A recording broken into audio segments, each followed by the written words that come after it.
Hi everyone, this is your art teacher Miss Dressel, and today I'm going to be reading for you Purple, Green, and Yellow. It's a story written by Robert Munch and the artwork is illustrated by Hélène Despoteau.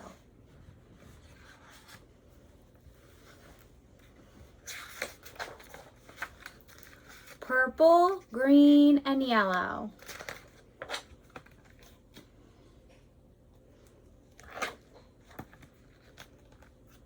And the story is dedicated to Bridget Thurgood and to Penelope Link.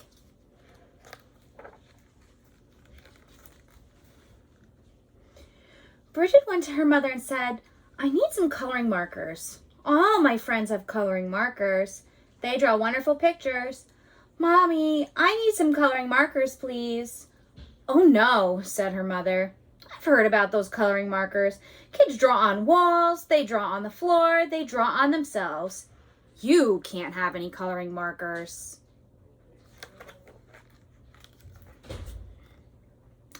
"Well," said Bridget, "there are these new coloring markers. They wash off with just water. I can't get in any trouble with coloring markers that wash off. Get me some of those, please." "Well," said her mother, "all right." So her mother went out and got Bridget 500 washable coloring markers. Bridget went up to her room and drew wonderful pictures. She drew lemons that were yellower than lemons, and roses that were redder than roses, and oranges that were oranger than oranges.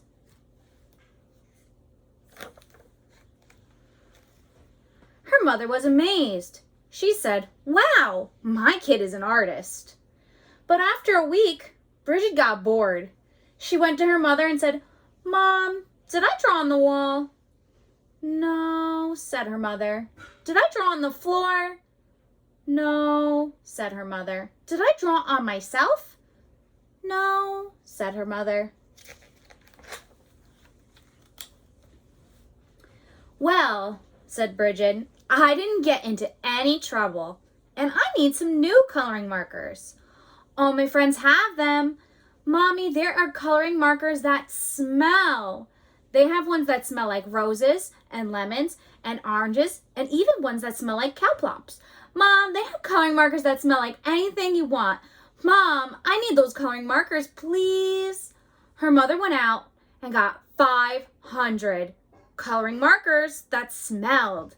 Then Bridget went upstairs and she drew pictures. She drew lemons that smelled like lemons, and roses that smelled like roses, and oranges that smelled like oranges, and cow plops that smelled like cow plops.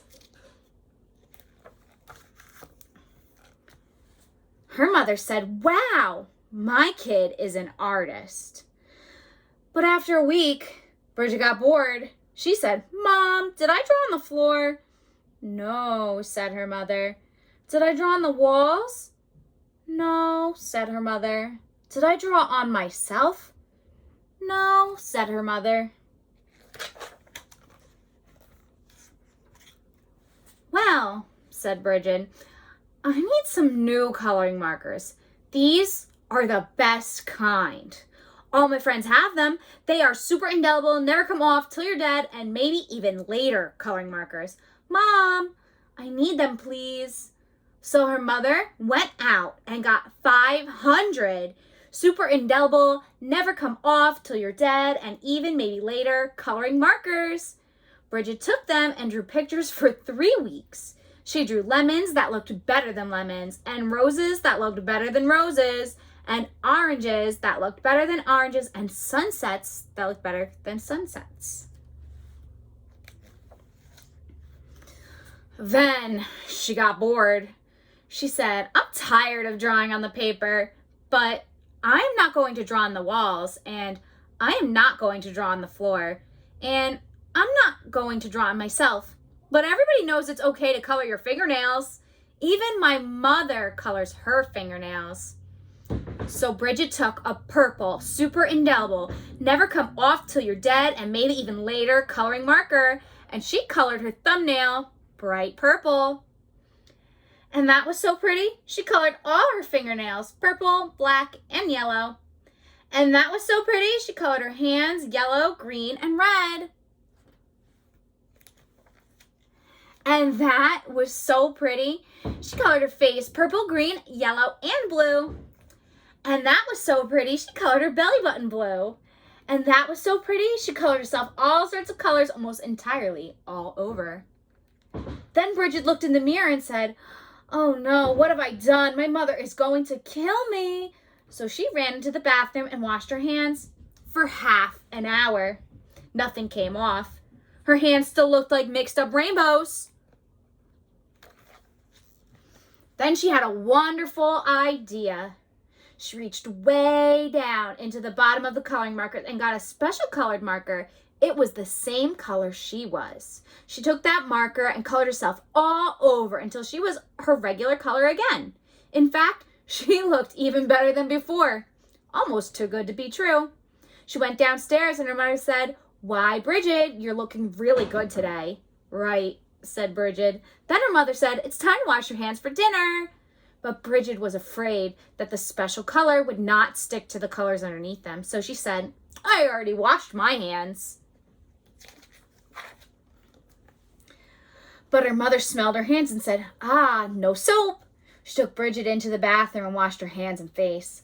All the special color came off and Bridget looked like mixed up rainbows. "Oh no," said her mother. "Bridget, did you color your hands with the coloring markers that wash off?" "No." "Bridget, did you color your hands with the coloring markers that smell?" "No." "Did you use the super indelible, never come off till you're dead and maybe even later coloring markers?" "Yes." "Yikes!" yelled her mother. She called the doctor and said, "Help, help, help. My daughter has colored herself with super indelible, never come off till you're dead, and maybe even later coloring markers." "Oh dear," said the doctor. "Sometimes they never come off." The doctor came over and gave Bridget a large orange pill. She said, "Take this pill, wait 5 minutes, and then take a bath." So Bridget took the pill, waited 5 minutes, and jumped into the bathtub. Her mother stood outside the door and yelled, "Is it working? Is it working?" "Yes," said Bridget. "Everything is coming off." And Bridget was right. Everything had come off. When Bridget walked out of the bathroom, she was invisible. "Oh no," yelled her mother. "You can't go to school if you're invisible. You can't go to university if you're invisible. You'll never get a job if you're invisible. Bridget, you've wrecked your life." "Don't worry," said Bridget. She ran into her room, got the special colored marker, and colored herself entirely all over until you couldn't tell the difference. In fact, she looked even better than before. Almost too good to be true. But her mother said, "Bridget, you can't go through life like that. You're just a picture. Everyone will know something is wrong." "No, they won't," said Bridget. "Yes, they will," said her mother. "No, they won't," said Bridget. "I colored Daddy while he was taking a nap, and you haven't noticed anything yet."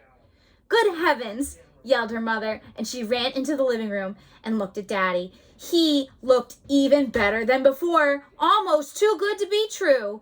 "Doesn't he look great?" asked Bridget. "I couldn't even tell the difference," said her mother. "Right," said Bridget, "and neither will he. As long as he doesn't get wet."